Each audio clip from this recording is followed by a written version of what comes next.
absolutely massive episode here today. We got Matt Harmon from Reception Perception coming in, talking for, we almost went like hour 45, something like that, on this receiver class.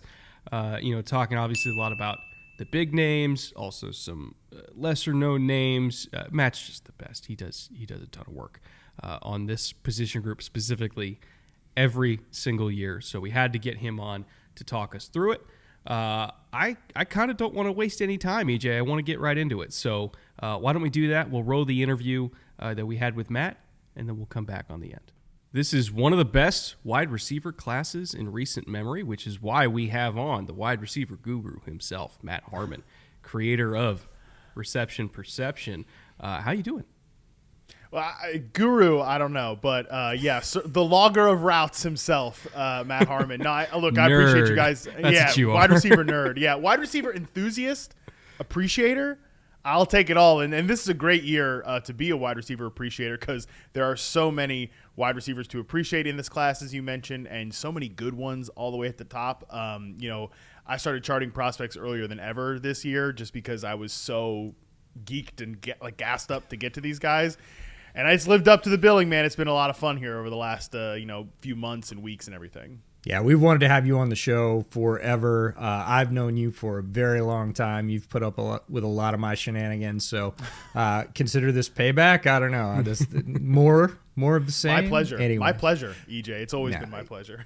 Yeah, no, we're extremely excited to have you because it is such a good year, and because of that, we thought we'd take a little bit of lots of people are talking about wide receivers, so we thought we'd take a little bit of a different bent instead of just going with the straight superlatives. So you and I sat down, came up with some fun categories that are hopefully going to allow us to talk about some receivers that haven't gotten as much of the spotlight. We'll definitely be talking about some top guys, but we're excited about this because of the depth of the class, because of the depth of your knowledge, and being able to share that with all the folks that watch Bootleg's going to be such a treat. Before we get into it, I do just want to ask you, because you've done a lot of receiver classes at this point. First blush, does this one rank either at the very top or close to the very top out of all the classes you've done?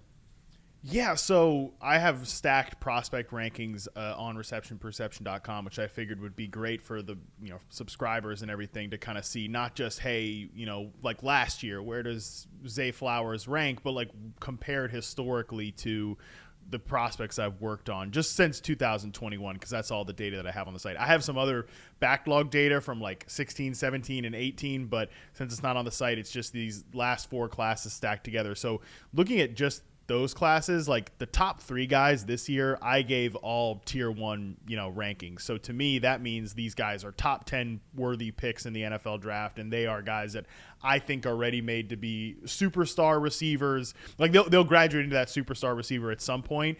And right now from day one, like they're ready to start. They're ready to be outside guys. They're ready to handle 100 targets in their first season. So those guys absolutely, like I had high expectations for really, I don't watch college football. I said this to EJ when we were talking about this show. Like I don't watch college football during the season because I'm a happily married man who, listen, I it would be tough to explain to my wife like, hey, yeah, I know I ruin Sundays, absolutely ruin holidays for the most part too. Also Monday night, kind of a sunk cost. Thursday, ruined that pretty much. I'm also ruined Saturday with something that's not really a part of my in-season job. So I don't watch a lot of college football, but for guys like Marvin Harrison, like I knew I'd heard about Marvin Harrison. I'm not so sheltered to not have heard about Marvin Harrison Jr. and everything like that he was cracked up to be. So I knew going into it that there were high expectations for him and the other two guys that were top three prospects. And they, again, like I said, they absolutely lived up to that billing to me. Now, I think the interesting part about the rest of these prospects is when you start to go from 4 to 5 to 6 to 7 to 8, like where do those guys stack up with previous classes? I think there's a good argument that there's at least 2 to 3 guys I'll probably end up giving a tier 2 grade to in this class. So that's pretty strong because then we're talking about, potentially like 5 to 6 guys I could see as like perfectly, in my eyes, justifiable first-round picks. So I think this class, compared to the last 4 years, we've had a lot of great receiver classes over the last 4 years, but to me, this one definitely stacks up as one of the best ones. So not to spoil everything, we do want people to go to the site. Where would Zay have ranked this year? Man, he definitely would not be any higher, I think, than. And I listen. I was hard on the receivers last year because I had JSN as not a tier 1 prospect. I had him as a tier 2 prospect, but he was the only guy I had in tier 2. So Zay is currently at the top of my 3rd tier. I think he'll probably be like, if he was in this class, I think he'd be like 5 or 6. Which speaks to the quality that. Yeah. It's Zay Flowers. Right. Like, and Zay Flowers is so good. And he had a great reception perception profile. I'm like, I mean, a guy like Jaden Reed, great example, is a player that I really liked, had an awesome reception perception profile. Actually, people in my Discord last night were holding my feet to the fire about like, why didn't you have him ranked higher? He had a great profile. Like, sometimes I need to trust my own data that I'm charting. Like, I need to be a little more invested in that because he was great as a rookie.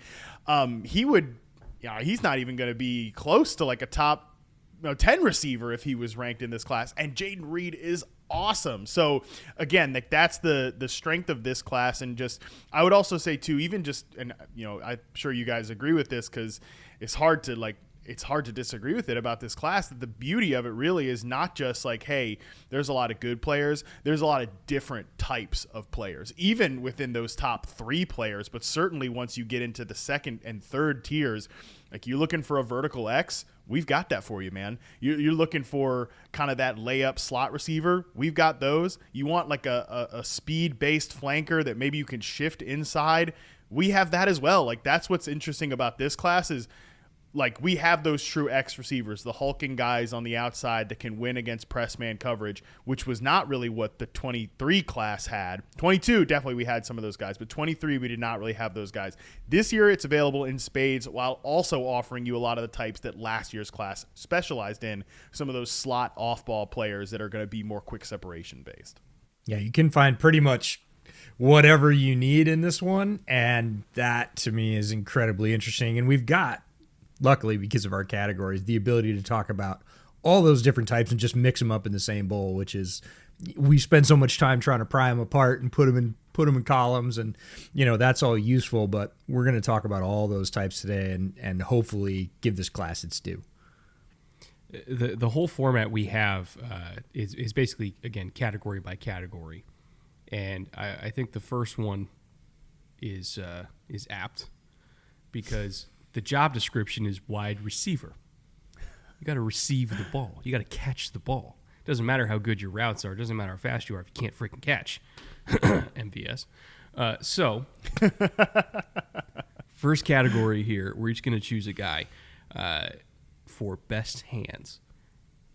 Obviously, we all know who probably has the highest catch rate in this class. We're not all going to pick the same guy, but out of this category, who is your pick for just most reliable? I'm throwing it up. He's got to come down with it.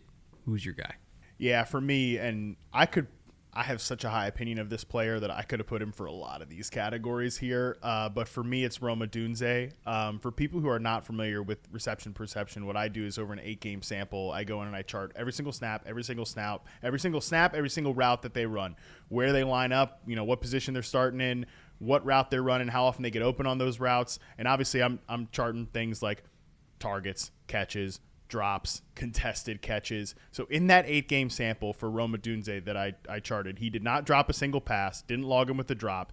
23.4% of his targets were contested. He caught 88.9% of those. I mean, to me, he just like that's the thing is like, yeah, there are guys that, okay, they have a high catch rate because high ADOT stuff or low ADOT stuff like that. He's being used more along the line of scrimmage. Roma Dunze is a downfield guy, and he still catches everything. I mean, vice grips for hands. He's a technician with his routes, but I would also argue that from a technique perspective at the catch point, timing, late hands, knowing when to, I can get away with this little push here, or I can really understand the leverage of when I'm going to leap versus when the other guy's going to be here. He's so technically sound there. He was an easy pick. But I think he was the first name I wrote on the doc is my easy pick for best hands, Roma Dunze, wide receiver out of Washington. Yeah, I have a very high opinion of Rome as well, and his name's going to come up over and over again. And like you, I could have put him for the top name in a lot of these categories.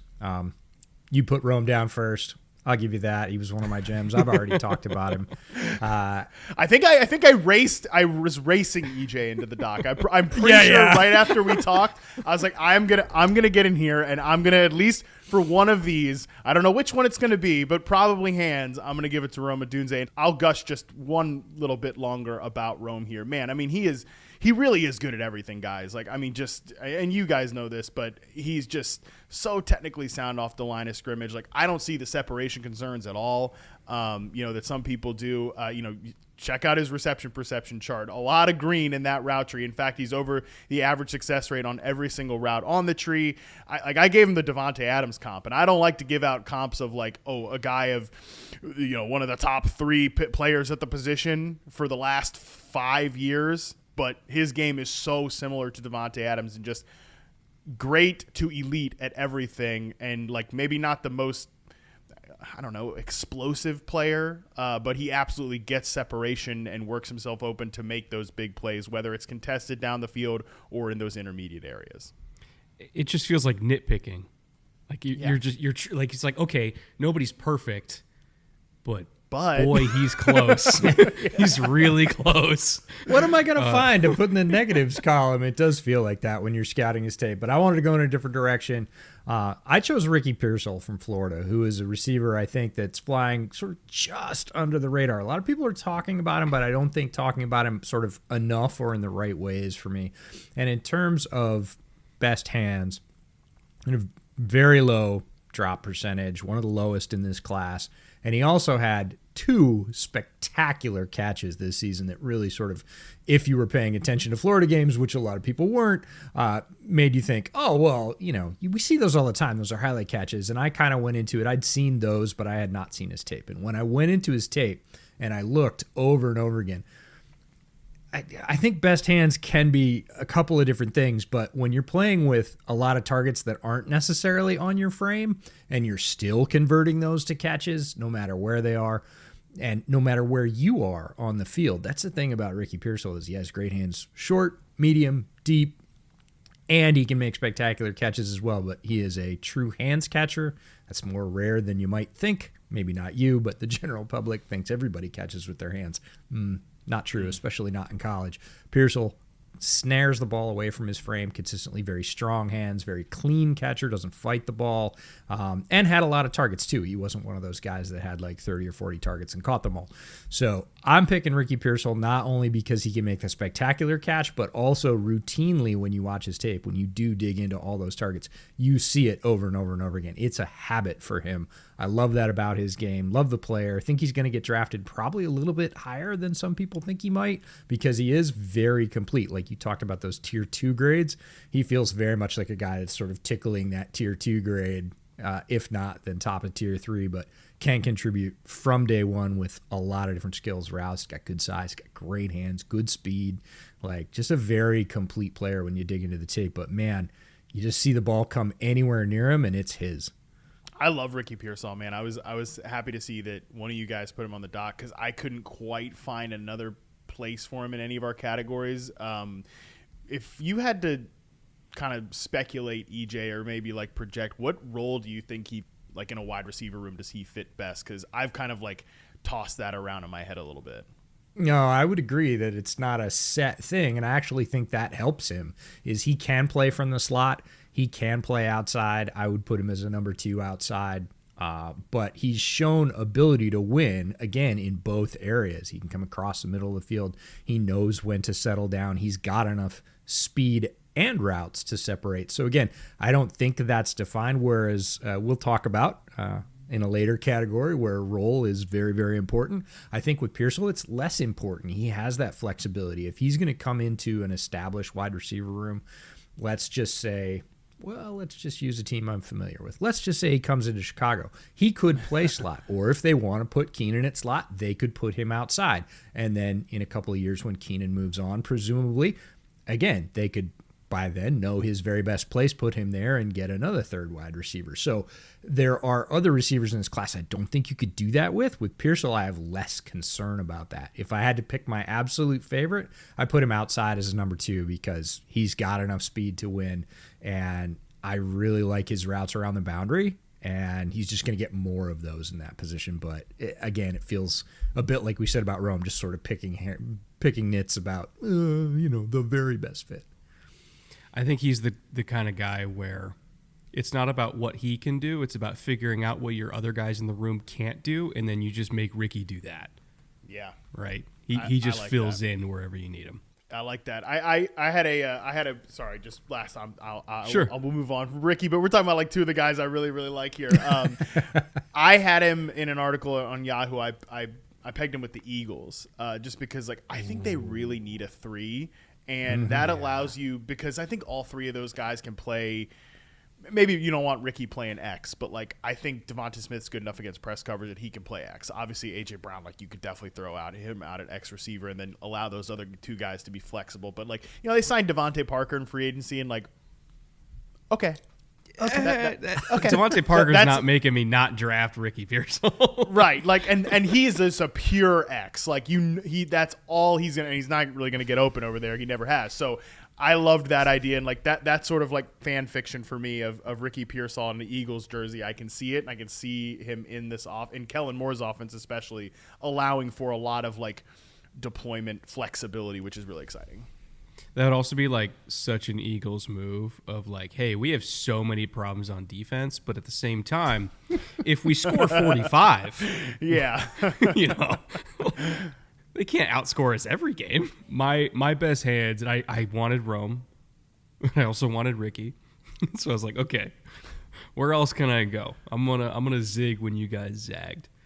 I'm gonna take a slot receiver, Malik Washington, who does not have the down the field targets that the other guys have.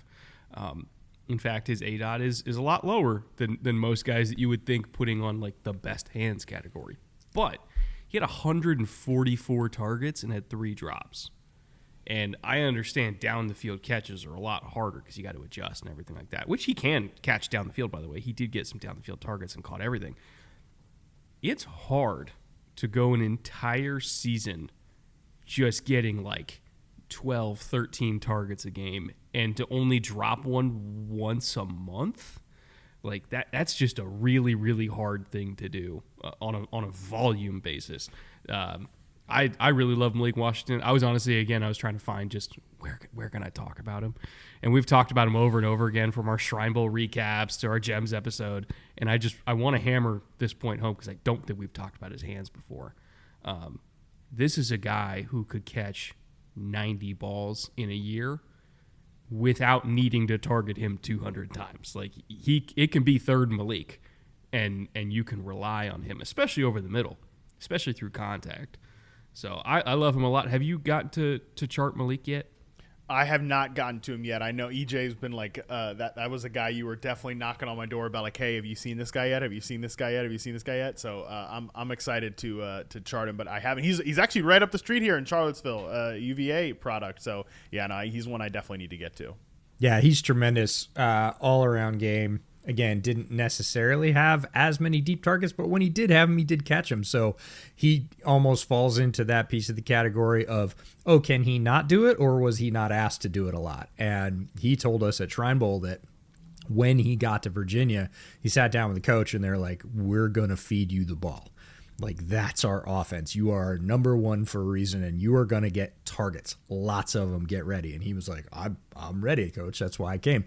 And they didn't necessarily put it down the field, but even so, when they did, he was making those catches. So I think if the amount of those increase in the pros, there's not going to be a significant drop off. It's going to be like one of those, oh yeah, he can catch deep too. Yeah, he did. There's just not as many of them. So love Malik. Next category is an interesting one because it can be interpreted a bunch of different ways, but it has to do with what we were just talking about. Best downfield wide receiver. Matt, we're going to start with you. Yeah, obviously, could have used the one you went with here, EJ, of course, but I did not. I went with Brian Thomas Jr. out of LSU, and he was one where, started working on him, and it took me like a couple games to sort of kind of feel like I got a good handle on who he is as a player. because one, like Malik Neighbors is so all encompassing there, not always on the other side of him because he's a slot receiver, but in that same offense.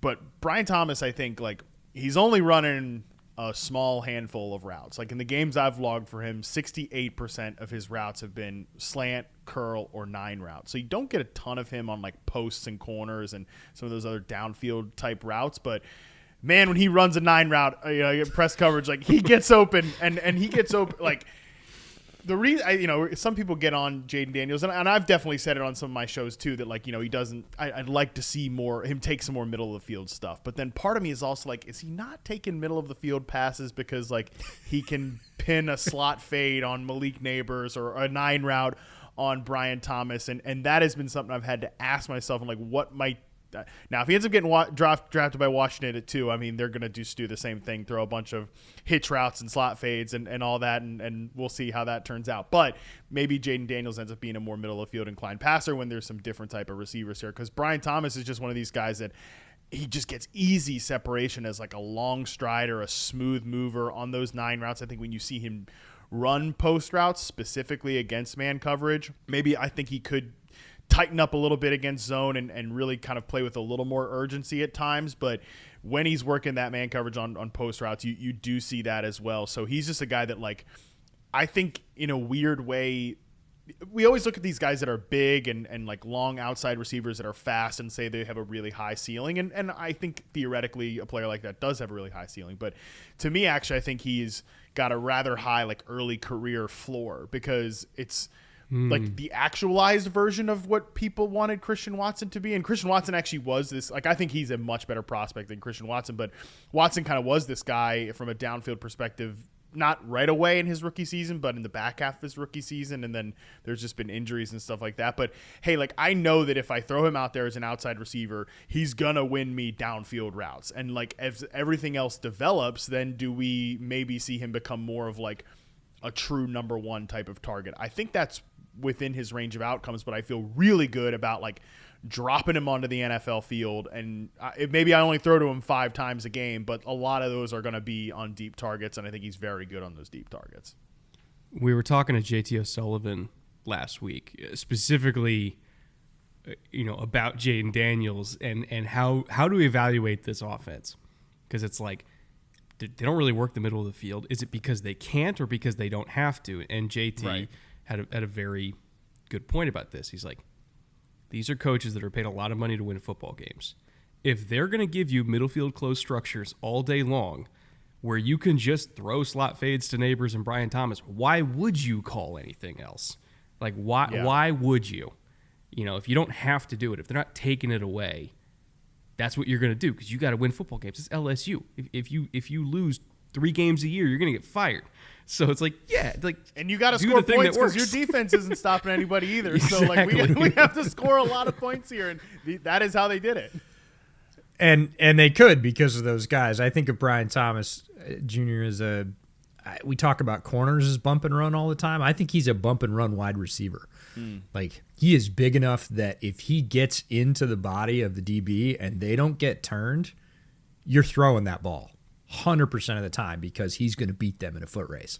So if he gets into them physically, and he's big enough to do it, to just sort of absorb that contact and get into them, get them down off their toes, turning, at that point, it's even. He's leaving. You're chucking that ball up there. You feel really good about that over and over again. And again, it's like, if he can win that route and they can't stop it without putting help over the top, as a number 2, why would you not throw that ball? It reminds me a little bit of the DK profile, right? Yes. Seattle sometimes goes away from DK, but when they go to him, they may throw to him 6 times a game, but 3 of those are 15-plus yard plays, and one of them's 45 and a touchdown. So have a big impact without a ton of touches. That's, again, when you say low floor, I love that for his entry into the league. Brett, who'd you have for best downfield wide receiver? I took Javon Baker, who, again, we've talked about before on the show. But I want to emphasize just how, what's the proper adjective here? Just how Golden Tate-ish he is, where it's like, is he going to be a number 1 in the NFL? No. But he's going to be that number 2, where the second you give him a chance to hit like just a deep post because the safety comes down on the crosser. It's one-on-one. We are throwing this up to the next county over. We're trusting him to go adjust. He's going to do it, and he's going to make a contested catch. It's going to be 45 yards down the field. Talk about DK Metcalf. 3 catches, but all 3 of them are impactful. That, to me, is what Javon Baker's going to be at the next level. Again, different build than Golden, but like at Golden's peak, that's what I felt he was. Not a number 1, but just an irreplaceable number 2, where it's like, hey, if he doesn't have to do the down in, down out stuff, and it can just be Golden, go beat somebody way down the field, make those contested catches, do that crazy acrobatics that you can do. Like, that was what I think we had Pete Golden Tate. That's what I think Javon Baker can be, and I also think he can be that fairly quickly, honestly. Given that, let me throw a fit out to you. Okay. Javon Baker, you are a Buffalo Bill.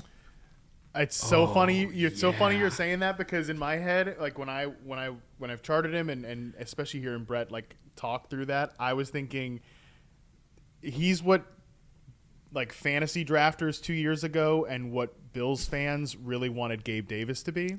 Yes. 100%. It's like he's 100%. He's not actually that big. Like, I think we thought, because Davis is like a non-separator and like a long strider, lumbering type. You think he's like this 6'5", 230 receiver. He's not that big. You know, Javon Baker's not that big, but he plays a lot bigger, I think, and he separates down the field. And the thing that I thought Gabe Davis, like I haven't given Gabe Davis a lot of crap the last few years. I've given like the people that were way too high on Gabe Davis a lot of crap the last few years. But I'll give Gabe credit on this. I think he got so good at knowing when to uncover when Josh Allen is going into chaos mode. I think actually that's probably what got him on the field pretty early, is because he had that sort of sixth sense of like, my guy's scrambling when, you know, let me start to go into improv mode myself. And that's something that I think you do see on Baker's film as well. That was what made me think like that last little piece of the puzzle that I think like he makes sense as a Buffalo Bills receiver. I'm going to choose one guy we've already talked about. We don't need to re-gush, but I will bring up a stat about Rome Odunze as my favorite downfield threat. A lot of people are talking about him, and I think this is a feature. This is a facet of the sports talk landscape these days of, okay, we've got these 2 guys outside of Marvin Harrison Jr. So it's Neighbors and Odunze and Neighbors. What's the difference, right? Well, Neighbors is really fast, and so everybody goes, ergo, Rome is not as fast, right? Or, you know, blank is big, so the other one must be small. We have to have this sort of contrast, and it's like, well, Rome Odunze had an 8 out of 16.2, which is bonkers, and a contested catch rate of 70.8, which, you know, either one of those numbers by itself is awesome. Those 2 numbers paired together is redonkulous territory. Like, he can get down there. He's going to go up. He's going to win it. You talked about him with best hands. He's got great size. He was a 200-meter champ in Nevada in high school. Like, he's not slow. He's not as fast as Neighbors, but he is not a slow receiver. You see him run away from pretty fast defensive backs. So it's just, again, when you're looking at his game and you're saying, well, if he's that good, you know, on intermediate routes in the sidelines and he's that good across the middle, he can't possibly be that good down the field. Not so fast. He's actually excellent there too. So best downfield for me is Rome, because, again, you can chuck it up and Rome's down there somewhere, and Penix did a lot, and Rome made him look really good all year long because of that. As far as I'm concerned, Rome is fast enough to make DBs have to play top down, so they give him the back shoulder all day, which is all I care about. If you're fast enough to make them give you back shoulder, we're good. We're good. Because if a DB is just playing you in trail all day, that means they don't respect you at all. And DBs respect Rome. Let's talk about YAC now, the opposite side of the coin. Favorite YAC threat? Matt, you could start.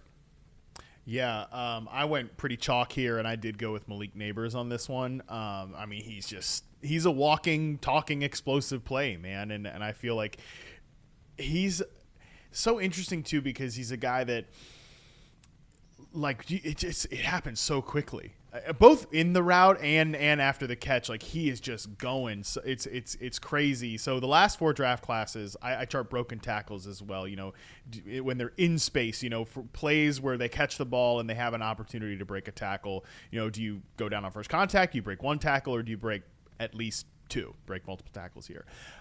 So the last 4 draft classes, he has the highest rate of multiple broken tackles for me on an in-space attempt, 20.5%. The only 2 guys that are in that neighborhood are 19% and 19.5%, and that's Garrett Wilson and Kadarius Toney, which is kind of funny because I always would say that, like, Garrett Wilson is actually kind of what, like, the Kadarius Toney bros wanted Kadarius Toney to be, you know, like a guy that he makes those plays after the catch, but he can also run real routes. And like Garrett Wilson is a little bit of like a wild horse route runner, especially at Ohio State. I think he got a lot more like tight technically as a rookie with the Jets. And I think Malik Neighbors could kind of end up being that guy too, where there's like, I don't think he's the same technician or route runner that a Marvin Harrison or Roma Dunze is, certainly.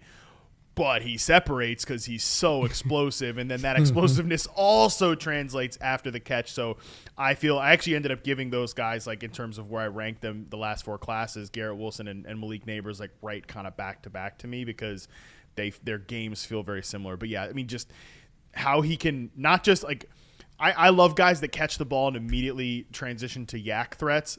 He does that, and then he also continues that with, like, I broke 1 tackle, I'm looking to break the next one. Not like I broke a tackle and like, all right, let me get out of bounds here, let me just get to the first down marker. Like, no, it's the guy who continues to look for more and more ways to get down the field with the ball in his hands. He's got to be, I think, to me, my favorite YAC threat in the class.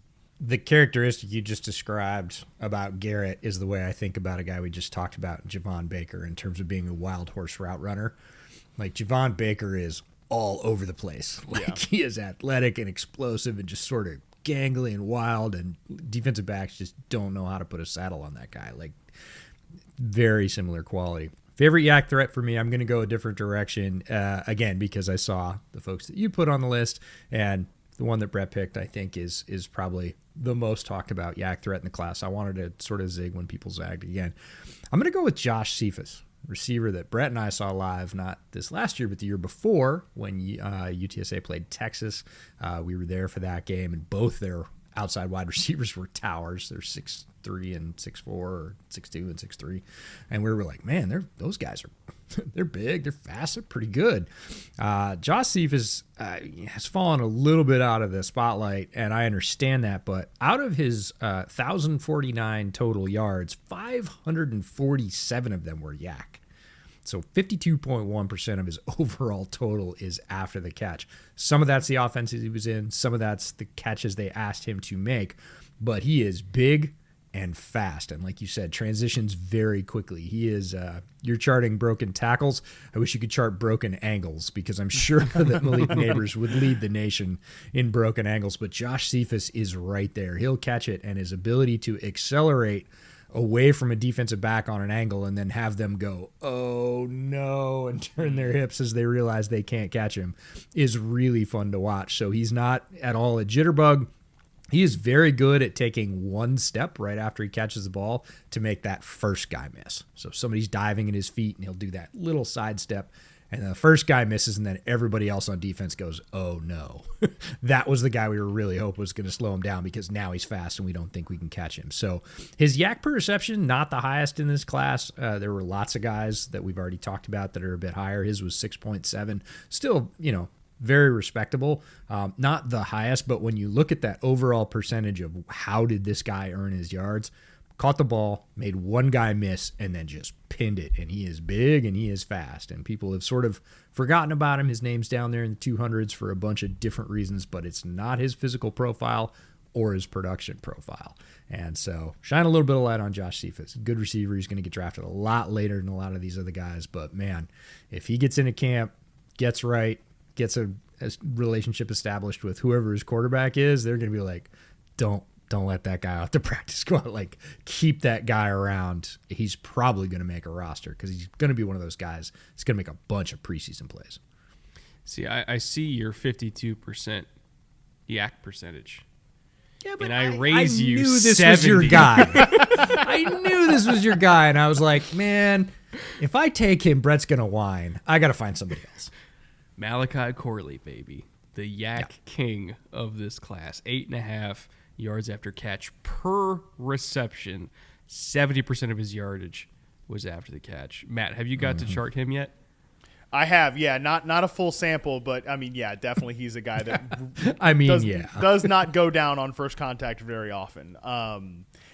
Where do you want, like, if you could pick a team or like a system you'd like to see him play on, where would it be? Because that was the question I kept asking myself. I want him with the most creative special teams coordinator we can find, because the new kickoff rule, I feel, is designed for Malachi Corley. Yeah. He's going to go higher just because of that rule. Yes. I didn't even think about that, but that's a great point. That will definitely boost up his draft stock, and I like him as a receiver too. I don't think he's just a pure little like create a touch type of guy. I think he's got a pretty, like, what I want from this type of player, the like non-Malik Neighbors YAC threat. I need you to have a pretty good sense and understanding of zone coverage, and I think he does have that. Like, especially on kind of curl routes, like not these horizontal like routes, and when he's working a little downfield and can find that soft spot, I like to see that, because that is going to give him some chances to do some, quote, real receiver things. I always come back to like the Rondale Moore profile. When you're looking at that, it's just like, that's not really like, that's not real receiver stuff. Like, so I don't know where that's going to be, but I think Malachi Corley is like he's a tier above that to me. And then Greg Dortch did all the real receiver stuff, and look who's still there. Right? The yards per route run king, Greg Dortch.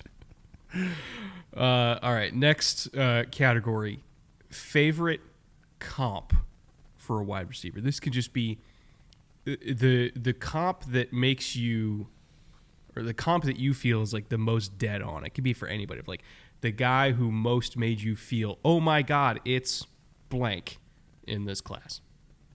Yeah, and I've gone full kind of like you live long enough to see yourself become the villain with comps, because when I first started out, I was like, I'm better than comps. Okay, I don't do comps. That's unfair. Okay, now I kind of like love making comps, especially because I've charted hundreds and hundreds of NFL receivers, and now working on the prospects too. It's like actually being able to just like compare their data side by side. It really helps me, I think, make comps I feel better about, okay, instead of just like kind of throwing stuff at the wall. So I actually had a lot that I kicked around for this draft class. One I settled on for this category was, and I don't even think I'm the first one to make this comp, is A.D. Mitchell. I feel just reminds me so much of George Pickens, both the college profile, I mean, who he is, and especially who George is as an NFL player, where, and I mean, obviously we can get into some of the effort stuff, like people that, that was the thing with George Pickens this year too, even down to that, like, where is the effort always there? That's a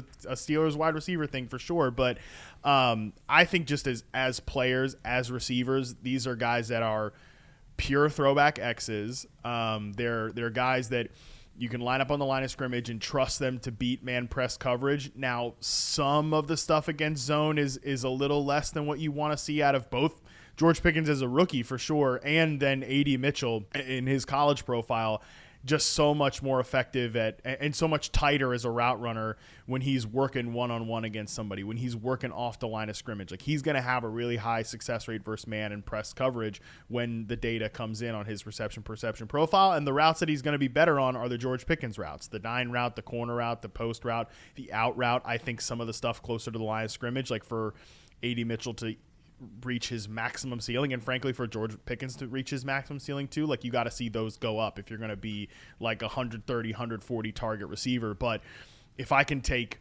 who George Pickens is even right now in the back half of the first round, like, that's a move I'm considering.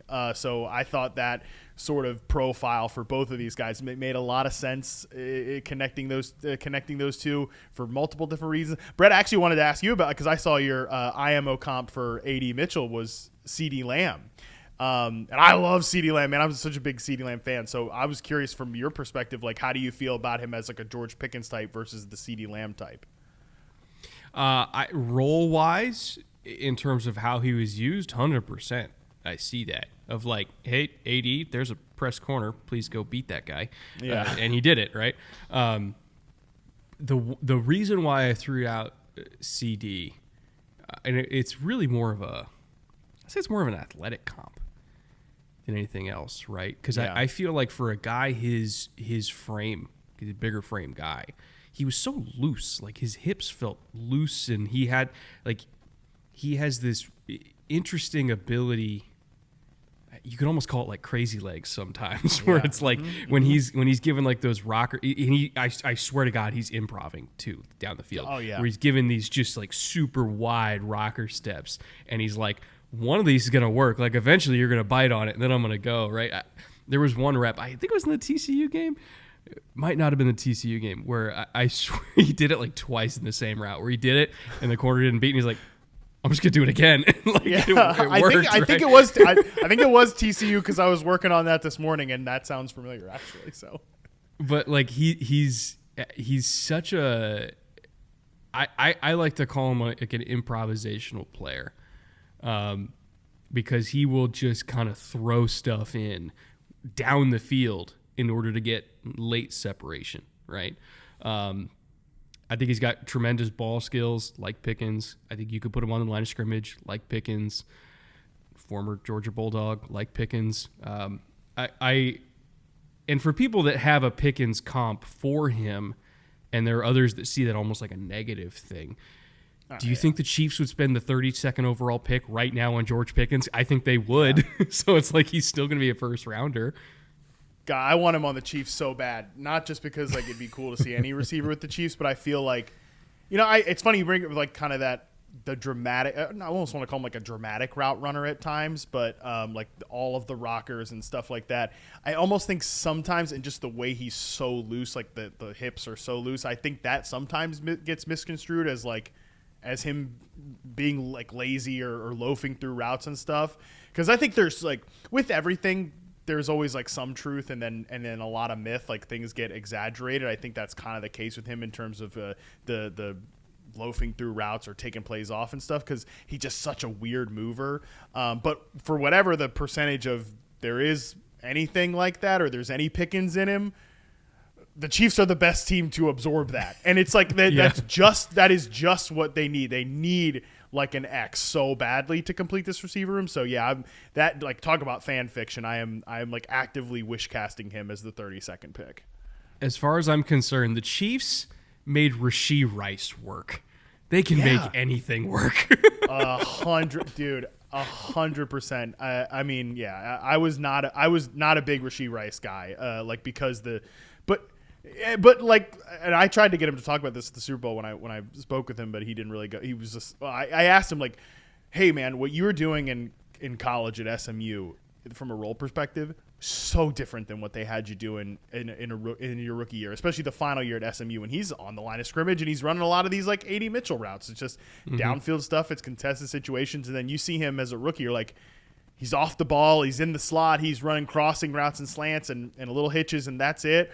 And he just said, he's like, yep, that was the plan as soon as I was drafted. And I was all in on that. So, I mean, that's just what – after that, I'm like, yeah, they could figure anything out. Yeah. No, they see Rashee Rice, and they're like, oh, that's Percy Harvin. It's like, okay. What? Fine. All right. And, yeah, if you can take – it's like, here, I'll give you a Rashee Rice. What'd you do with that? Oh, okay. Can I interest you in an A.D. Mitchell? Yeah, as a matter of fact, you can. We'd be very interested in that in terms of fit. Brett, you want to throw yours out?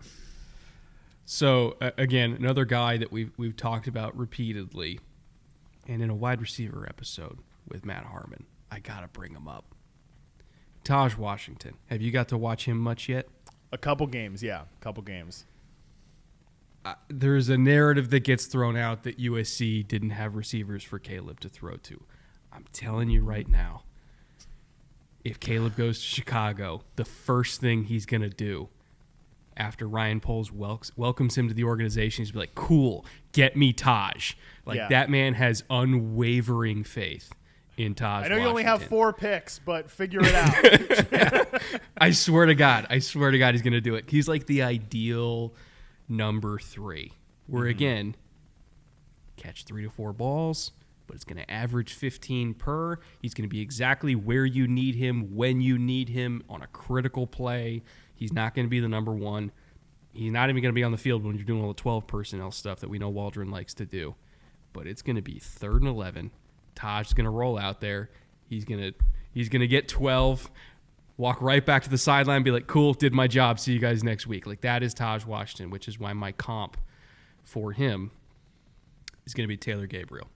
Where very briefly in Taylor Gabriel's career in Atlanta, he did that, where it was like you only saw him show up for cameos a few times a game, but he made impactful plays every single time just to keep drives going, or occasionally you get explosives down the field with him, or he'd bust a screen or something. Again, he wouldn't get that many touches, but he would give the offense a jolt, or he would keep them on schedule so that Julio and Freeman and Roddy and all them could go back to doing what they were doing.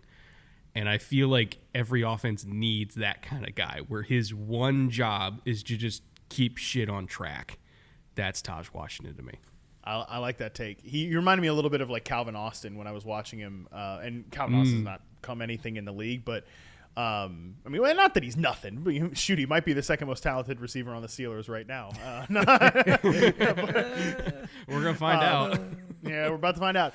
But I liked him in Memphis. Like, he was a small guy, but could play big boy receiver. So that's always kind of like, I wish you were 200 pounds. Like, I wish you were 200 pounds, because then I think you'd be really, really good in this role. But that is kind of how I feel about with Taj Washington, because you mentioned all the downfield stuff and just like, he's got a great approach in contested situations and in tight coverage. And yeah, I could totally see Caleb Williams saying like, yeah, I know you got 4 picks.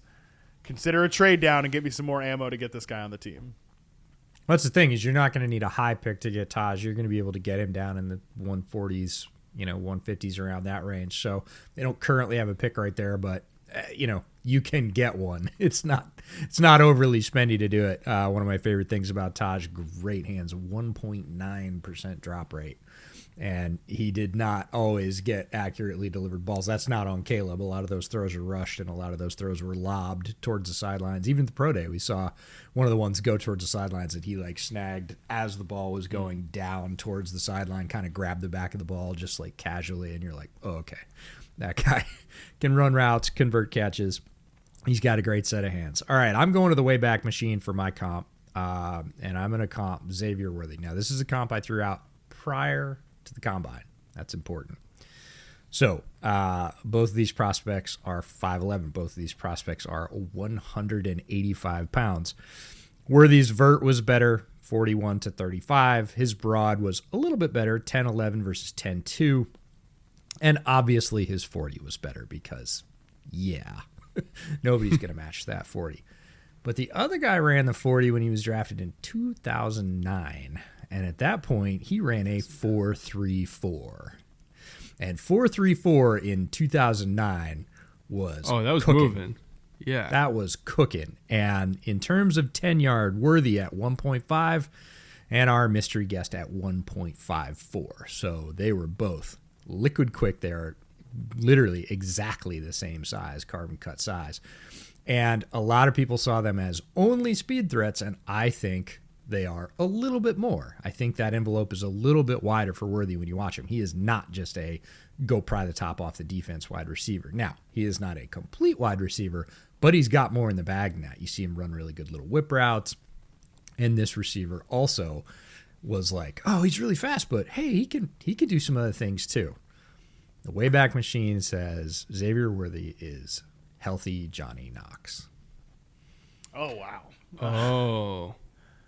I did not expect Johnny Knox there, but man, he had a couple of fun moments. That was with when Cutler was on the team, right? Correct. Yeah, well, that's why he was he worked with Jay, because Jay's like, let's throw it over the mountains. But literally, as I went in and looked at the physical profile, I was like, holy crap, they're the same size. Like, to the pound, they are the same size. And yeah, the speed is obviously a little bit different, but taking into account 13, 14 years worth of athletic training advances, like, it's in the same range, and they run the same role. They are going to be a number 3. Yes, we're going to run you deep 3-4 times a game and see what we can get out of that, whether it's you beating your guy because you're probably going to get singled up, or because you're going to bend the defense pull coverage off other people, and that's going to allow us to do the other thing that we want to do. But a lot of people, even before the combine, but especially after the combine, are like, oh, Xavier Worthy, 9-route runner. I don't care where he is. He's a 9-route. Well, you go to his tape, and he ran a lot more than that. Texas had him run a lot of underneath stuff, and he wasn't bad at it. Now, he's not great in contested catch situations. He's not the most physical guy at 5'11". But he is athletic. He has pretty good footwork. He has decent hands. And I think all those things line up with Johnny Knox. And Matt, one of our shared colleagues, Matt Waltman, I shared this one with him, and he said the same thing. He was like, oh, I didn't expect that. That's all right. And if Matt Waltman said you did all right, you did great. So that was one of my favorite comps. I do want to give a note for you, by the way, on that 40, Matt, since you're here. I want to prepare you for the 40s next year, not nearly being as good. And here's why. When EJ and I were down on the combine surface, like walking around on the field at Lucas Oil, that was like 1980s Astrodome. Okay, Yeah. It's rock hard and really slippery, but they might as well have been running on an actual track. Like that's why it's so fast there. Is because it's older and it's compacted and it's. I don't understand how anybody gets tackled on that thing and doesn't break every bone in their body. Right? They're switching out the surface this summer because they're doing the Olympic swim trials at Lucas Oil and they're putting in new modern. I don't know if they've decided on doing full turf or a split 50-50 turf grass hybrid because I think that's what the NFLPA might be pushing for now for indoor stadiums. But it's going to be a hell of a lot slower. So enjoy that 4.21 while we can because I don't know if we're ever going to get that again. Good thing Worthy came out this year then. Yeah. I mean, For his sake, you bet. All right, let's get to most misunderstood wide receiver. I feel like half this class we could have thrown in to this category, but we chose 3, 1 for each. Matt, you can start us off. Yeah, I went with Ladd McConkey here because obviously, look, small white slot, scrappy guy. Sure, he's the next Julian Edelman, something Jim like Rat. that. Where's his lunch pail? Where's his lunch pail? Hunter Renfro. Yeah, Hunter Renfro, and it's like, he doesn't really play like that at all. Not that he's not a good route runner or can't work the middle of the field because I think he is. He's those things, but he to me, and especially last year on his film, like he lines up a lot outside. Like he, and is he a outside boundary receiver like a Marvin Harrison or Roma Dunze? No, obviously not. But you can use him, and I think all of his skills show me a guy that can be used as a flanker receiver. And yeah, you're going to move him into the slot, but really to me, it's the routes that sell me on like him being more than just this typical slot receiver type. Because does he have a really high success rate in reception perception on slants and stuff like that? Absolutely. The in breaking routes, the short to intermediate, but a guy might be the best like pure out route runner in the class. Like, yes. And just Yes. working like push vertical and then working an out route to the boundary. He might be the best guy in the class. He might be one of the best guys, honestly, of the last like 3-4 years I've seen that works the out route so well. And I went back into the historic database at reception perception. I'm like, okay, who has a really good success rate in terms of NFL players on out routes? And the second guy that pops up on the list actually is, I think, a perfect comp for him is like Tyler Lockett. To me, he's like a Tyler Lockett type of receiver where he's a good route runner. He's going to beat man coverage. He's going to beat zone coverage, but he can give you explosive plays either from the flanker position, from the slot position. I'm not 100% sure Ladd has the like almost freak show ability of Tyler Lockett to make like the most mind-bending catches. Like that's what's always been so cool about Tyler Lockett is like, and he's always been so underrated because not only is he a guy that can give you separation, can run routes, can give you wide open windows down the field, but he can win those like tight coverage plays. I'm not 100% sure that's where like the comp is. I'm not sure that Ladd McConkey's that guy, although you see some of that. But just the way that he runs those outbreaking routes, the way he can still get you explosive plays as a slot, as a flanker, like, yeah, the gym rat comp to me does not make sense. Like, I get it, but like, no, he's a player that I think is very misunderstood, just honestly because of the profiling. But man, yeah, he's a guy that I think if you're looking for a number 2 that you can move from the slot, can move from the flanker position, you can kind of set in pre-snap motion, maybe some of those full speed motion plays that we see the Rams and the Dolphins doing now, the cheat motions. I think he actually fits really well in that. The thing that I like most about his out routes that you brought up, and this is just, again, it's super nitpicky, it's super nerdy, but when you see it done right, you notice it. There's a lot of guys, when they run their out routes, whether they're lined up in a really wide split or a cut split, and when they're running at full speed, it kind of looks like a banana, right? Yeah. But they don't, like, they do this, and they banana up, and then they flatten, but they don't come back. His bananas are always like a perfect rainbow, right? And so he's pushing it as vertically as possible, knowing that he's going to come 2 yards back. And it makes the throw so much safer. And I swear to God, I see a bunch of college kids that run these routes, and they get here to the top of the arc, and then they stay flat, and the DB comes and undercuts it. I'm like, guys, just go 2 yards the other way. That's all you got to do. And Ladd does it. I love it. Yeah, I love the guy. He's one that's going to be an interesting one to see where he gets, like, which range he gets drafted in, because it's like, I mean, as long as he's not like in the top 20 picks, I could be like, all right, I see it. I see the vision there, just because he's such a good player. Panthers at 33 is the latest. Yeah. Yeah. Where he slots in this class is really interesting because he is good at a much wider range of things, I think, that people give him credit for. And it only takes one team to go, I think he's good enough at this thing that we need. We're going to send this pick in to go get him. And it'll be interesting, again, just because there's so much talent in this class. In a less talented class, I think that guy's a lock bottom of the first rounder. But there's so many guys in this class that he might be a top of the second rounder. We'll see. Is it soapbox time? I think it's soapbox time. Okay, soapbox time. I am officially pulling out my soapbox, and this soapbox has been sitting here for a year. I was ready to have this rant last year. I wanted Anaya Smith to come out last year. Wide receiver, and I do say wide receiver, Texas A&M. Now, he's played a bunch of running back in his career, and I think that's why he's misunderstood. That, and he hasn't had great quarterback play. He's had up and down quarterback play. I almost put him in for best hands. His drop percentage is 1.9. And if you go back and look at, so he's the 5th in terms of guys with 50 targets or more in this draft class. He is the 5th lowest drop percentage in this class. That is not a running back who moonlights as a wide receiver. And if you watch him catch the ball, and he's done this for his entire career, he looks like Ricky Pearsall. He catches the ball away from his frame with his hands behind him, above him, and there have been plenty of those throws for him at Texas A&M. Along with that, he brings running back build and skills.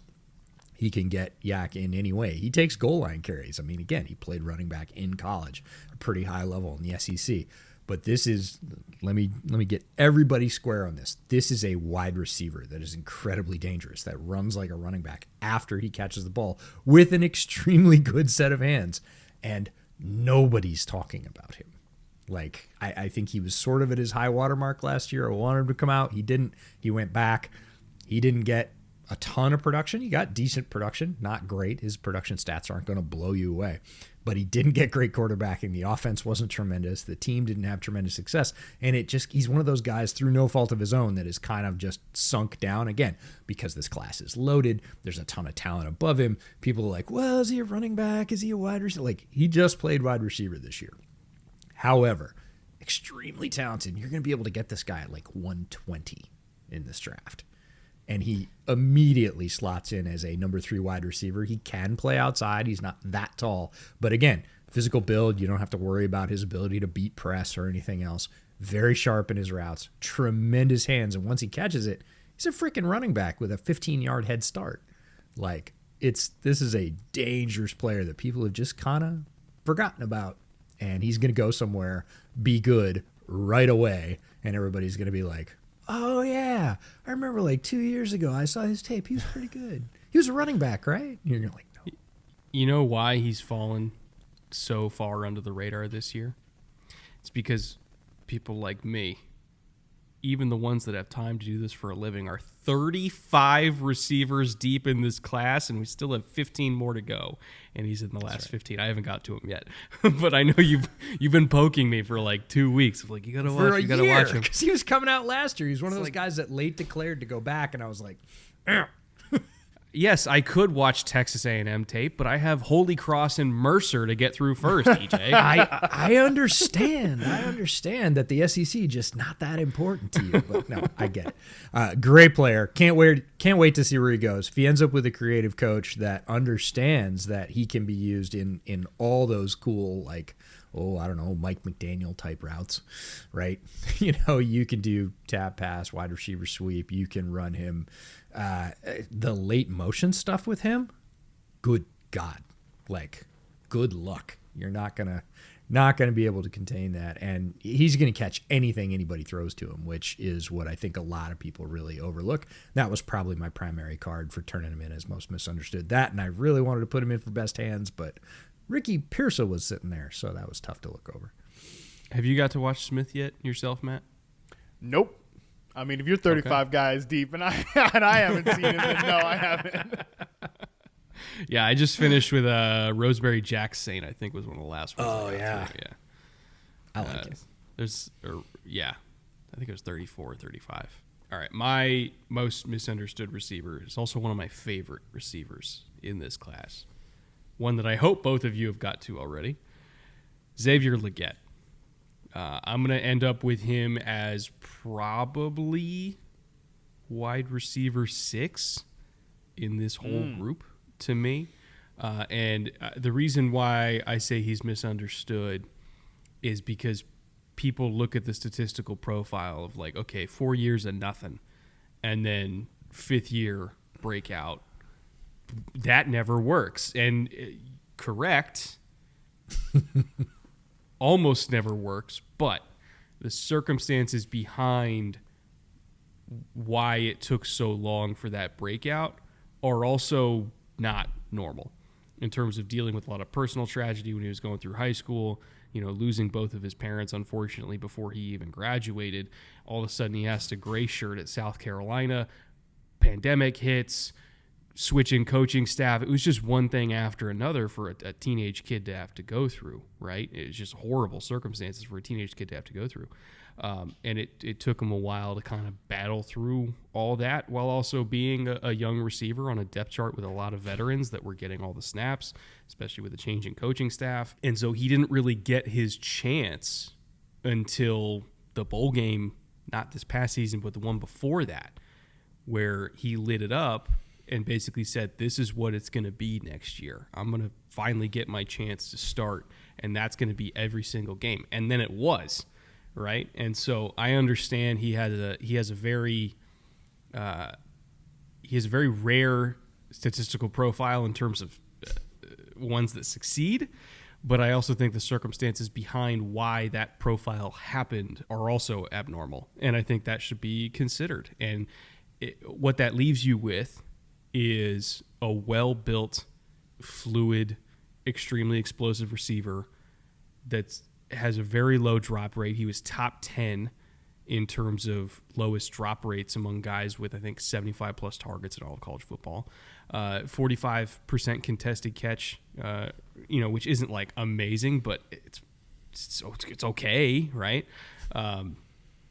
Great YAC threat. Like he's got so much in terms of skill set that you really love. You just have to understand the reason for the statistical profile, I think, to get over that, and then to just kind of lean into, okay, well, what do my eyes tell me? My eyes tell me he's a really good player.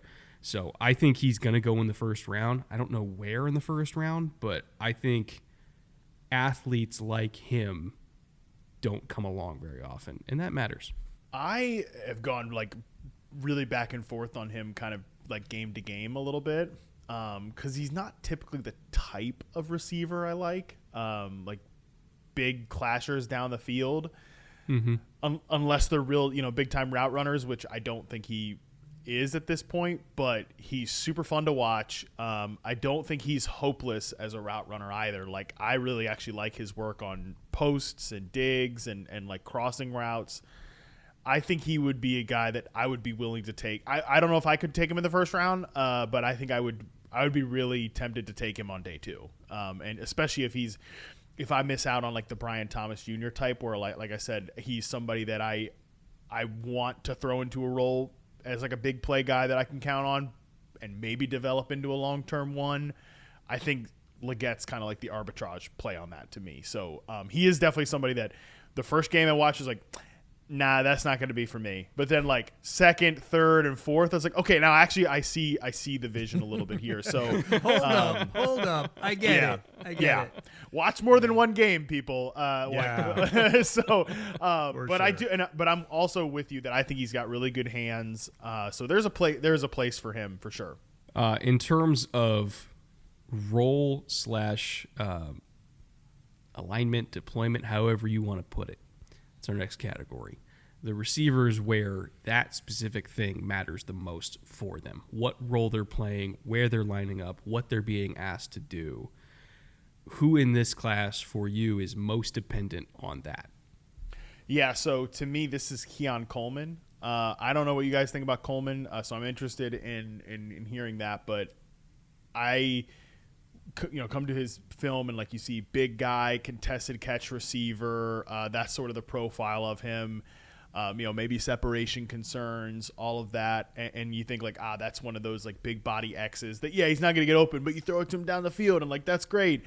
That is definitely not the receiver I'm into. Like you can't separate, but like, I'll just throw you contested. You better have a really good quarterback. Okay. Cause you go to a spot with a bad quarterback, that's not going to work. However, like while watching him and charting him, I thought he was really good when lined up off the ball. I thought he works much better when you're asking him to run underneath routes, when you're asking him to run a lot of crossing routes. Honestly, do a lot of like rookie year Chase Claypool stuff. I know Chase Claypool doesn't, get people jazzed up, but like some designer targets. And then, we're going to get him the ball down the field in tight coverage. But most of the targets we're trying to get him are short to intermediate so that he can build up a head of steam. We can get that big body working in the open field. Actually not too dissimilar to what the Chiefs ended up doing with Rashee Rice. I think actually that's kind of maybe the role I'd like to see him in. I mentioned this to EJ that shout out to like your subscribers and your readers and people in Discord specifically. Sometimes they give you great ideas. Somebody pointed out to me, like, if you look at the reception perception data from prospects, like I bet it's actually better at telling you like who's not going to be good than it is who's going to be good. And like look at kind of like sub 33rd percentile against man zone press coverage and like look at sort of the hit rates there. So I actually took all the players I've charted that have been at least in 2 of the 3 categories below the 35th percentile against man, zone, and press, and obviously guys who are low against all 3 of them. Of those 29 players, there's really not, for the most part, it's not a lot of good players. It's mostly bad players or guys that ended up being like depth pieces, but all the ones outside of Christian Watson, DJ Chark, and Will Fuller, in terms of guys that like people at one point would have said like, nah, that's a good player. And like maybe I'm being generous, honestly, saying like this is a guy who run 4-3 and nothing matters. Right, basically. volatile. You're either a volatile deep threat, or the other side of it is you're a player that eventually became a big slot receiver. Again, Rashee Rice sort of fits into this profile. So the other small handful of guys, we're talking 1, 2, 3, 4, 5 players that have been like successful NFL players that ended up becoming big slots because they were playing outside, like Juju Smith-Schuster, playing outside in college, couldn't separate that well, moved inside, successful role. Rashee Rice, playing outside in college, couldn't separate that well, moves inside, becomes a big slot, successful NFL player. Amon-Ra St. Brown, USC, playing outside in the games I charted him, moves inside, big power slot type, becomes a good NFL player. So that's sort of my vision with Coleman, because I think Coleman, I'm not done with him yet, but he's probably going to come in below the 35th percentile against man, zone, and press, or at least 2 of the 3. So I think if he is drafted by a team that, hey, we're going to stick him out at X and we're going to throw him 50-50 balls, I'm not that excited about that. But if he goes to a team that immediately says, hey, we're going to take you and put you inside, like you're seeing that in mini camp, training camp, something like that, then I'm a little more interested in what Keon Coleman can develop into. There was an interesting number that came out of the combine because obviously he didn't run a super great 40, but using the GPS, like tracking chips or whatever that were in like the Noble clothes that they were wearing at the combine, because they chipped everybody, and he had the highest sustained average rate of speed during the gauntlet drill. And so they were pointing out like, okay, well, he was able to maintain speed while horizontally running, turning, catching over and over and over again. And they're like, Puka last year was also the guy that was number one in terms of highest sustained rate of speed through the gauntlet drill. And so everybody was throwing out like, oh, is Keon this year's Puka? Blah, blah, which, no. For starters, no. Probably not going to break a record. They're not. But that got my gears turning of like, okay, well, what does that translate to? Like, what did that tell us about Puka? What maybe will it tell us about Keon? And you bring up putting him inside, running crossing routes, shallows, everything like that. That's kind of what the Rams had Puka do a lot, where they put him inside, especially when Cooper was out. And it's like, you're going to be running shallows. Like anytime we get a man coverage look, you're running shallow. Like Pittsburgh, like the entire first half gave that to him. It's like, we're going to get, cover one rat. You're going to be on the shallow. As soon as you get across the face of that rat defender, we're throwing it to you, and then you're going to take off and run. But they would also have him run like the high cross with the stair step and everything like that. Like obviously as the season went on, then they started throwing 9 routes down the boundary, and obviously he was really involved in the run game and the screen game and everything like that. But early on, it was we're running crossing routes, or if you read zone, you're sitting, and then you're going to turn up field and get YAC and all that kind of stuff. And I feel like the ability to maintain speed through the gauntlet and being a confident catcher while running horizontally, especially over the middle of the field, that's the one thing that I think that drill told us about what Puka could do. And it might be the thing that tells us what Keon can do. To your point, putting him inside, especially because if you're going to be running crossing routes, most of the time it's going to be either from a reduced split or inside as a slot receiver, so that you can get across the safety's face in time for the quarterback to throw it, right? That might be what he does. He might end up being a semi one-trick pony, but that can work. It absolutely can work. He's not going to put up 1,400 yards like Puka, but there might be a role there, to your point. Yeah. Let's talk ceilings and floors. We're talking about Puka, who was one of our favorite receivers last year, certainly one of mine. Same. Starting in about June. I pounded the table for Puka to stay healthy. That was my primary. Was not predicting what he would do, but I just wanted to see that guy stay healthy because every time he'd been healthy in college, he'd been great. Keon Coleman, like anything he could do. And I think it was your interview with Puka where you were asking him what his favorite route was. Super Bowl? Yeah. Yep. And he said dig, correct? Yeah, he said like digs off dagger, like where he gets to line up off the ball like that. Yeah, and he said early on too that Stafford was the one that noticed it and was like, yeah, we got to get him the ball more on those. Right, and I love that. So if you're not familiar with Matt's work, obviously go follow, go check out Reception Perception. It's all great work. But that interview in particular, because he went one step further and he said, yeah, I like it one way better than another because of the way Stafford throws it. And he said, I think it was, I like it when I turn left more than when I turn right. So he said, especially digs from the left. And I was like, this is what you get. Like that kind of access is special stuff. And one of the great things I think you bring to the field. But back to Keon Coleman. So anything nearing whatever Puka did would be high ceiling. Floor for me is Laquan Treadwell, and I can't get it out of my mind. Yeah, Ooh. but Right? that's as soon as that happened, I was like, 100%, because I think that's definitely the negative side of it. And a great example from last year's class who he fits into this bucket of players is Jonathan Mingo, where I was like, look, I think Mingo could play in a Rashee Rice type role. I think if you got him used like that, mostly as a slot receiver, I think that could have worked. And then you watch what the Panthers do last year. They don't do any of that with him. It's like, hey, go run vertical routes on the outside. That's not going to work. So, I mean, yeah, could you be poor man's Puka Nacua, or could you be Laquan Treadwell? That is a wide range of outcomes there. You just better hope your coaching staff, if you draft him, knows where to put it. Are you saying that wheeling Adam Thielen out of the retirement home every Sunday to go catch 8 balls probably isn't a winning game plan? I kept saying to people too, I was like, yeah, they're like, do you like Jonathan Mingo though? I was like, I like Jonathan Mingo in one role. It happens to be the role that Adam Thielen is getting you a lot of empty calorie stats on right now. So I don't look to see any positive things there at any time soon unless we see a change. My pick for, this is going to sound so batshit insane. I can't wait for this. I'm so excited. Just hear me out. Hear me out. He's not role dependent. All right. He's not role dependent. He can do a bunch of different stuff. But when I look at Malik Neighbors, I think the best way to use him is as a slot receiver. I understand he's not 170 pounds. Like he's a thicker guy. He's pushing 200. Like he's got some size.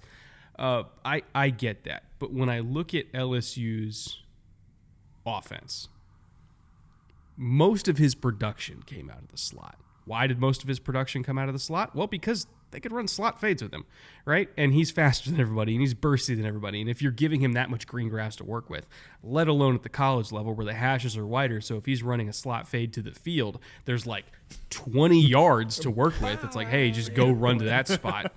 We'll drop it on you. So, like, I look at what he did at LSU, where it was either we're setting you up for YAC opportunities, which obviously he's phenomenal at that. We're setting you up for either slot fades or a crossing route, anything like that. Like his work inside was transcendent. His work outside, to me, was just good. And I go back to the Florida State game, and I've said this over and over and over again for months now. If a guy is going up against the best corners he's going to face all year, either in the Florida State game or the Alabama game, and every time he lines up outside, they shove him into a fucking locker, like that's kind of a red flag to me. Because if you're not physical enough, especially the wider your split goes, if you're not physical enough to get past their hip before they can force you into the paint, then you're not going to win vertically. And I know it's in there somewhere, like because Brian Thomas Jr. had the same issue, and he's a lot bigger. I just don't think the receiver coach was really telling him how to get off press coverage and must outside release goes. And so that's why they had to run slot fades so much. So he was beaten up on a lot of corners throughout the year that he's never going to face on Sundays. But the ones that he did face on Sundays, when he was lined up outside, whether it was Kool-Aid, Ronaldo Green, anything like that, they just out-physicaled him. And so I look at him as somebody who needs space in order to put that burst to work. He can still be a 1,200-plus yard receiver. I'm still taking him in the top 10, 100%. But I think Malik Neighbors, the slot receiver, and Malik Neighbors, the X, are two very different things to me, and he needs to be in the slot. I feel like we're in a safe space now because I feel a lot of the same things, Brett, and that's why he ended up being receiver 3 for me in the class. Like that's why I've got him ranked 3rd. And I mentioned Garrett Wilson as like kind of a comparable player earlier. Like, what the Jets did. This was pre-Nate Hackett, okay? So I actually thought Matt LaFleur did some good stuff as the OC in 22. Somebody had to take the fall for the whole Zach Wilson thing. It ended up being Matt LaFleur or Mike LaFleur, excuse me. But they early on in Garrett Wilson's rookie season, they used him a ton as a slot receiver. And Garrett has told me that like, I love running out of the slot. I'd love to run out of the slot more. And I bet you Malik Neighbors is going to feel the same way when he gets to the NFL because you can see just how much.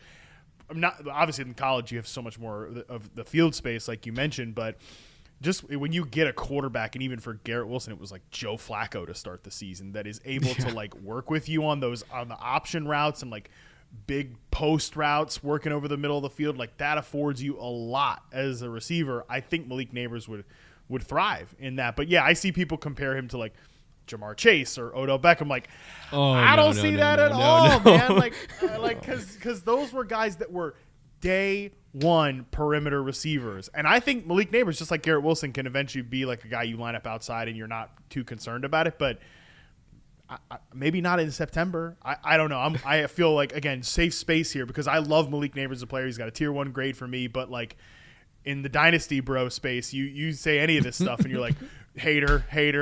So yeah, I'm not a Malik Neighbors hater. I think it was like 2019. Jamar Chase going up against Trayvon Diggs, and I know you remember this rep where he literally just grabs him and starts shaking it and throws him away. And it's like, dude, that's a grown-ass man. Malik was never doing that. And like just in terms of pure alignment, like because Justin Jefferson was doing all the slot stuff, I mean, Jamar Chase was just on the line of scrimmage. The other corner is right here. Like it's like more. I think in terms of press coverage reps I've charted, he's got, if it's not the highest, it's one of the 5 highest of like the last 5 classes or last 4 classes. And then you see Malik Neighbors and he's always off the ball in the slot. Like this is not the same thing. No, Roma Dunze in this year's class is Rocky Balboa. He's just taking shots to the face all day. Whereas all Malik's just super clean. It's like, oh, this is super fun. I got tons of space to work with. Roma's like, must be nice. Cool. Good for you. I got Kyrie Jackson throwing left hooks into me all day. Cool. Cool, man. Cool. Oh, my pick for role deployment matters. I'm going to go the complete opposite way from Keon Coleman where Matt went. I'm going to go with one of my favorite receivers from the summer in this class, which is Jacob Cowing. And Cowing is a guy that I've watched, and the more I watch him, the more I sort of have to dial back my enthusiasm and say, awesome college receiver, amazing guy. Has a role in the pros, but this is the perfect category to bring him up in, which is role deployment matters. He does not have a ton of size.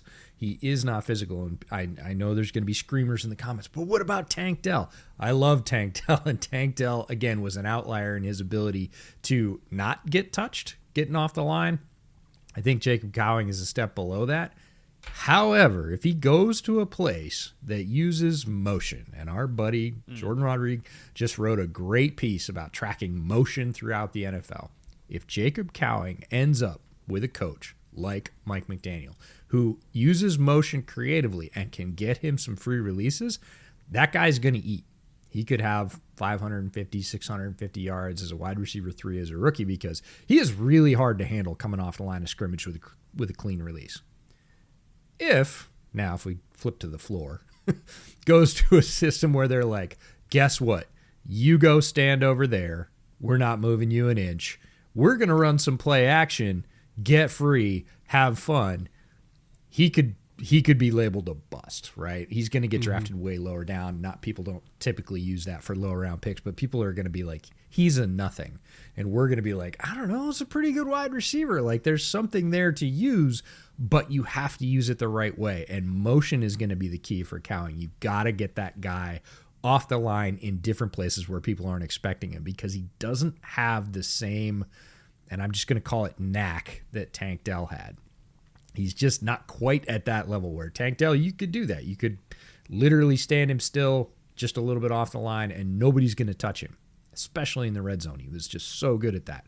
Cowing's good at that, but he's not great at that. So he needs that extra boost of alignment, getting him loose. And if it does, he's a great wide receiver. If it doesn't, he could kind of just disappear in a very small cloud of dust.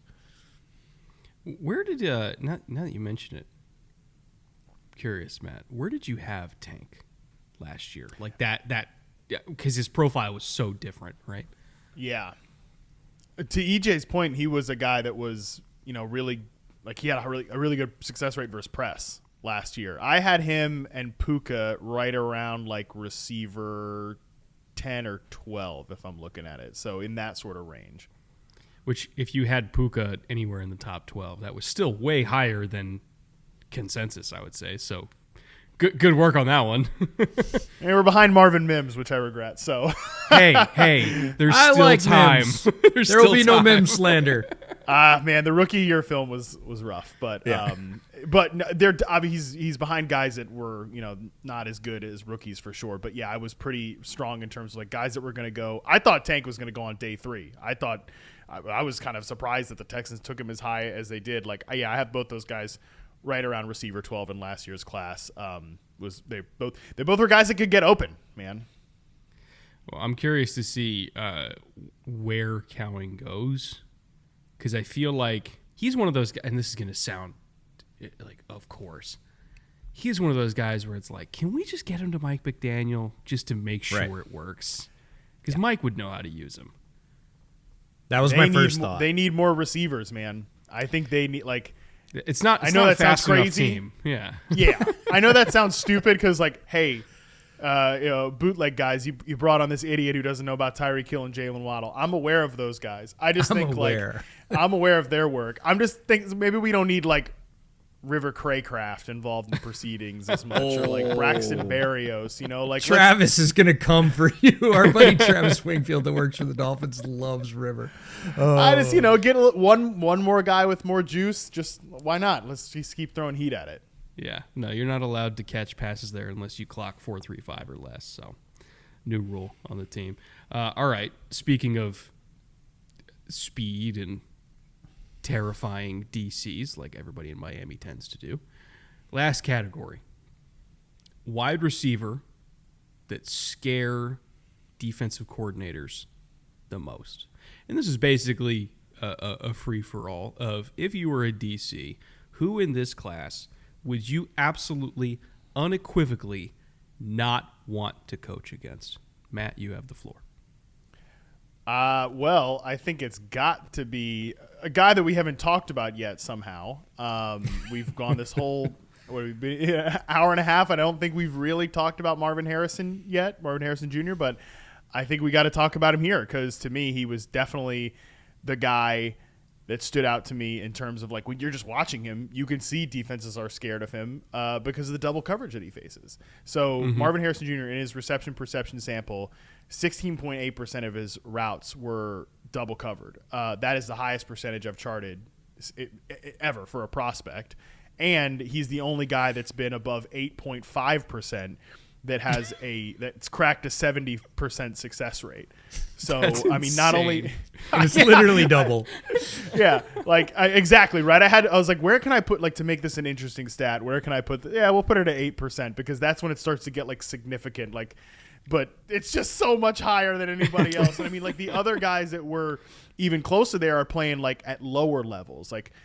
A.T. Perry's getting a lot of double coverage at Wake Forest because it's A.T. Perry and then it's Wake Forest, right? Nobody else is here. Marvin Harrison Jr. is playing at Ohio State, big program. I mean, they don't have the receivers like Olave and Garrett Wilson, all JSN, all these guys anymore. But still, it's a big time program. There's and a he Buka, is there's a Buka. There are players there. There are other players that you should be concerned about. And yet again, Harrison is getting that double coverage, and he's still getting open because he is so good. I don't get into the whole prospect fatigue argument because I'm not studying college players all that long. But I mean, his tape is a joy, and he's pretty similar to what I said with Rome, where I could write a couple of notes maybe get stuck up on the top of routes every now and again. I guess maybe the success rate on post routes isn't that high. Oh, probably because he's getting double covered. Probably because we got 2 guys on him here. So I mean, could be. And that's the funny thing too is people throw around double coverage a lot more than it actually happens. Yeah.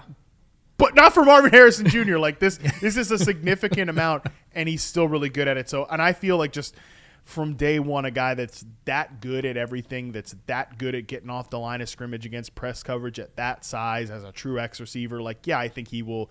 Teams were clearly scared of him in college. I think that will continue to the NFL. Well, I chose Marvin as well because I couldn't not.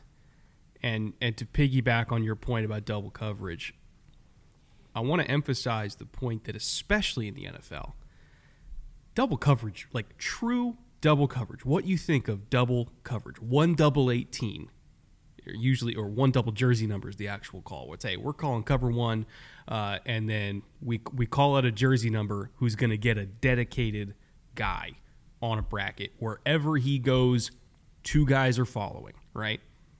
That almost never, ever happens. It might be a situational call on a few key third downs in like the midfield area. You might get it like 4 times in a game.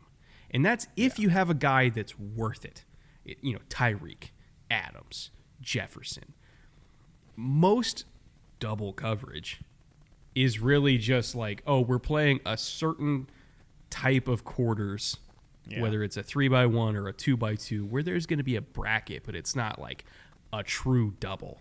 It's just we have a guy who's sitting inside. It's 1.5, right? 1.5. I need that. I need to put that column in there. It's just ways of neutralizing leverage advantages, not an actual double team, right? Whereas Marvin, it's almost like a cartoon when you put on the tape sometimes. You know what it reminds me of? Peak Megatron. Peak Megatron, when he commanded that type of respect, where DCs were like, we'll make everybody else beat us. Megatron's not doing it. We are literally putting sometimes two guys on the line of scrimmage, both jamming him. This is the first time I've seen somebody scare people since peak Megatron. Like Jamar as a prospect, we love Jamar as a prospect. He was incredible. He didn't get that treatment. Jefferson obviously didn't get that treatment. He was primarily a slot guy. Garrett didn't get that treatment. JSN didn't get that treatment. I'm kind of just going through the Rolodex of like all the super highly drafted receivers over the last probably 10 years.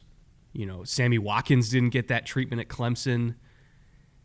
Marvin's the only one who you can tell how terrifying he was based on the fact that defensive coordinators threw not just the kitchen sink, but also the dishwasher and the fucking fridge at him, and it didn't work, right? He is so beyond comp. I don't even have a comp for Marvin other than just here's AJ Green wearing a jetpack.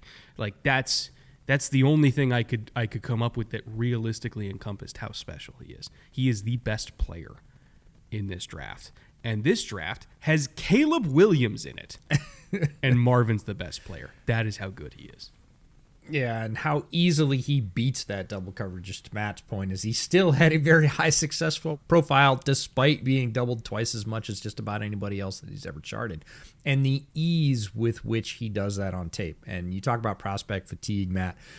I had a sort of more junior colleague reach out to me this week and go, hey, is it, what if Marvin falls to, 7, 9? And I was like, it's possible. Yeah. But, the window is about this big. It's like this wide. So, and they were like, why is that? And I was like, well, here, let me be honest. I haven't watched Marvin film in like months because he's Marvin Harrison Jr. And we were pretty well set with who he was and what he was months ago. We knew. I watched it then. I went, yep, nope. I've confirmed, all the rumors are true. There we go. Okay, I can just put him over there and he can just be slotted in as wide receiver 1, player 1 or 2 overall in the draft from now on, and I don't have to worry about it. I said, but let me do you a favor. Let me just jump back into Marvin Harrison Jr. tape and see how long it takes me to go, yeah, that's why he's never going to be at 7 or 9. It takes 3 minutes, and you're like, oh, yeah. All that stuff, right? And again, true doubles, and he just cruises by and throws up the mailbox. Literally cruises away from true double coverage. No, it's cool. I'll throw it out here. I'm good, right? And, easily catches it and just kind of strides away from, doesn't look hard, right? And that's so wrong. That's the thing where you go, yeah, put that guy on the shelf. He's way up at the top. We're not going to touch him. He's in the glass case. That's never going to happen. It's a neat theory, but that's why that's never going to happen, is because if that guy gets to 3 or 4, it's over. Somebody's trading the house for him or just taking him. It doesn't matter. He's off the board at that point. Well, EJ, I have to ask you then, why don't you have Marv? Yeah, why don't I have Marv? And it's because of that, because Marv is on the top shelf, and it's not fun to talk about him, but all the rumors are true. I feel like a lot of prospects get like false hype. Marvin's getting hype, and it's all absolutely deserved. Like, yes, if we're talking about overall a guy that just scares people out of their mind, Marvin Harrison's up there. But I put Malik Neighbors for this one because I haven't talked about Neighbors a lot, and I think one thing that really keeps defensive coordinators up at night is guys that will kill you with one mistake. And Neighbors is so fast that if he is utilized like we all want him to be in the slot, and he gets those looks, some of the looks he got at LSU and is so productive on, there are a lot of catches on the LSU tape where he catches it and 2 or 2.5 guys have, if you just stop the tape right there, and I'm not much one for still shots because we all know the fallacies that exist there, but if you just stop the tape right where Neighbors catches it and you go, yeah, legit, like if it's another player, 2.25 guys have a shot to not make this a 75-yard touchdown. They don't come close. Like the deepest guy, the deepest safety, as soon as Neighbors accelerates, which is immediately, and Matt, you said this, right after he catches it, he transitions to a YAC threat, and it's like, it's a liquid quick switch. I mean, he goes to, I got the ball, oh, by the way, I'm gunning it, I'm now going 90 miles an hour, and the safety is, you watch their hips bend. They're just like, oh no, and like 2 steps in, they're completely out of any possibility of making a play on him. And if you just rewind it like half a second, they were in the play. They had angle. It looked good. And then Neighbors turns it on, and there's no angle, no shot. He runs away from them easily. Defensive coordinators are going to tear their hair out at that stuff because you can't be a step wrong. And if one step is going to kill you and cost you 6 points, like that's a guy that's going to keep you up at night. You can have that guy locked down for 55 minutes in a game and lose by 2 scores. Well, I want to ask each of you then. I know what my answer is. And I also want to preface this by saying 2 weeks ago my answer was different. Because when it came to what the Chargers were going to do at 5, it was a whole different world when Keenan and Mike were there, and we thought they were going to keep one of them. And neither of them are there. We are staring down the barrel of a receiving core of Quentin Johnston and Josh Palmer. And I like Josh Palmer a lot, but QJ's got a little work to do. And I think receiver is back on the table, right? What would it take for you to give up Marvin Harrison Jr. in a trade down scenario if the Vikings come calling it pick 5? Like, keep in mind, we're recording this. No trade has been made for anybody to come up for that 4th quarterback. We assume somebody's going up. But what would it take for you as the Chargers to wave goodbye to Marvin Harrison Jr. catching balls from Justin Herbert? For me, a hell of a lot. Like a lot of assets. It's a good question. I think they might be in a scenario where quarterbacks go 1, 2, 3, 4 though at the same time, and then is somebody coming up to take Marvin Harrison from you, or are you just going to turn the pick in? I still feel like they're going to trade down and take a tackle. I don't know, Brett. You're probably closer to the situation than I am, but my guess is 2 weeks ago I would have said yes. Yeah. And then Keenan's gone, so I still wonder if they're going to try to just like throw 2 picks at receiver. And in this class, I guess that could be okay if you think Herbert's that guy, and I do think Herbert's that guy. They can like elevate receivers, but I am as concerned about Quentin Johnston being a starting outside receiver, no question about it, as anybody else. So I think it would take a lot, man. It would take a lot for me to. If it was me, that's the thing. Not what they're going to do, but if it was me. I mean, I better be getting a future 1+, to do this thing, because all I want in the world is Marvin Harrison Jr. and Justin Herbert. Like, that's all I want, but I'm not the one making the pick. EJ, what about you? Oh man, I think they're gonna break your heart. I really do. Yeah, because I told you we knew that Harbaugh was gonna be the Chargers coach well before it happened. And maybe 2 weeks into that window of opportunity, I said to Brett, You do realize who your OC is going to be, right? And he was like, Yeah. oh, and I was like, it's going to happen. And sure enough, Yeah, everybody it saw happened. that coming a mile away. And how many receivers does that guy need in his offense? Just enough for them to run into each other. So we're One. gonna get Marvin Harrison and Yeah. Josh Palmer. We're running not into going each to other. get Marvin Harrison. You heard his comments this week. They're taking Joe Alt. They're sticking and picking. They're going to take Joe Alt with Harrison on the board. You watch. And that's the thing, I advocated for that when they had Keenan. I don't think But it's they changing don't have his mind. Keenan You heard his now. comments this week? Like, I know, again, it's a I know. super deep receiver class, and you look at who their OC is and what they're going to prioritize and what Harbaugh just said. He's going to take the tackle up high because that's what he prizes. And, I'm not going to argue it's a good way to build a football team outside of the fact that MHJ is who he is. And they're going to get a couple of receivers that they can get one out of later in the draft, which they can do. We've just spent, an hour and a half talking about why this draft is so deep and so cool at wide receiver. And they're going to take Joe Alt, and everybody's going to scream themselves hoarse. And Chargers it is- Twitter is going to light itself on fire. It is what it is. They all wanted Harbaugh, and then Harbaugh shows up, and he grabs Roman, and he picks Alt, and then they're like, wait, what did we do? Like, no, this is the gig. This is how it's going to go. This is how it's gone at every stop, and he's won at every stop. Now, can he do it the way this team is aligned with that strategy right now? We'll see. It's going to be a fascinating experiment, but I'm telling you, Chargers fans, do not be surprised that even if MHJ is there, if nobody wants to trade up, they stick and pick, and it's Alt. Meanwhile, the Giants are like, hold on, wait a minute. We need a quarterback, but It's like, Yeah. is this real? Chad, That's is like this real? a double nightmare scenario. Like at the same time, I don't really need to see Daniel Jones throwing prayer balls to Marvin Harrison Jr. So yeah, This is going to be what saves Danny Dimes. it's all right. What if, because guess who was very prominent at the UW Pro Day yesterday? Who?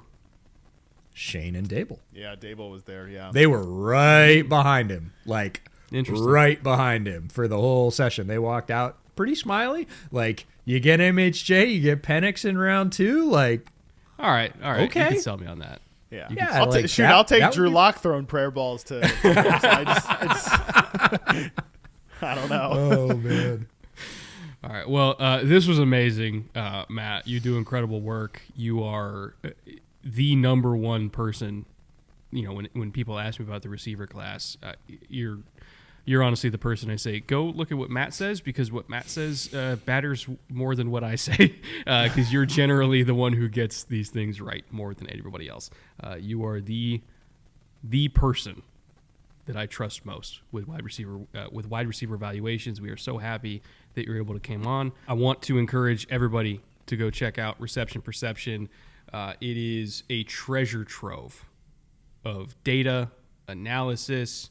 I don't want to say hot takes, because hot takes implied they're not backed up by anything, but definitely non-consensus takes that are backed up by reasoned, measured analysis, which I think we need more of in this world. Thank you so much for coming on. Hope to see you again soon.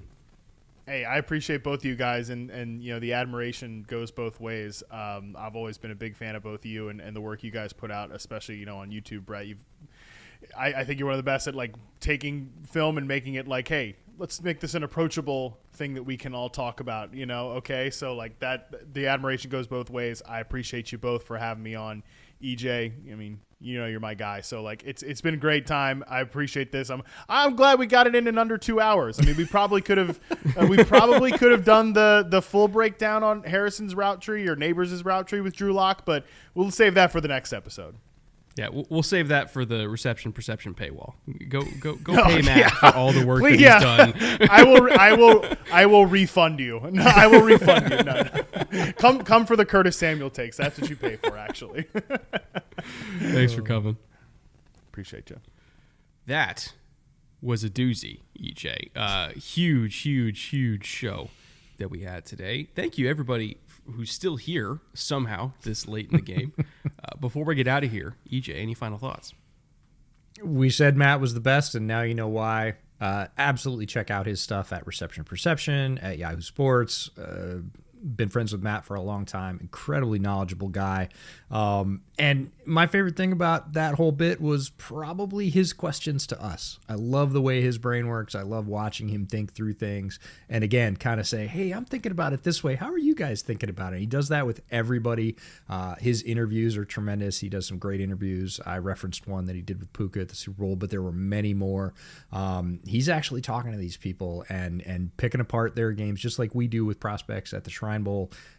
Just one of the best people out there. It's been long overdue for us to get him on the show, but this is the perfect spot for it. I want to thank all of our executive producers for making this show possible. These are everybody that's in the EP tier over on Patreon that helps support us.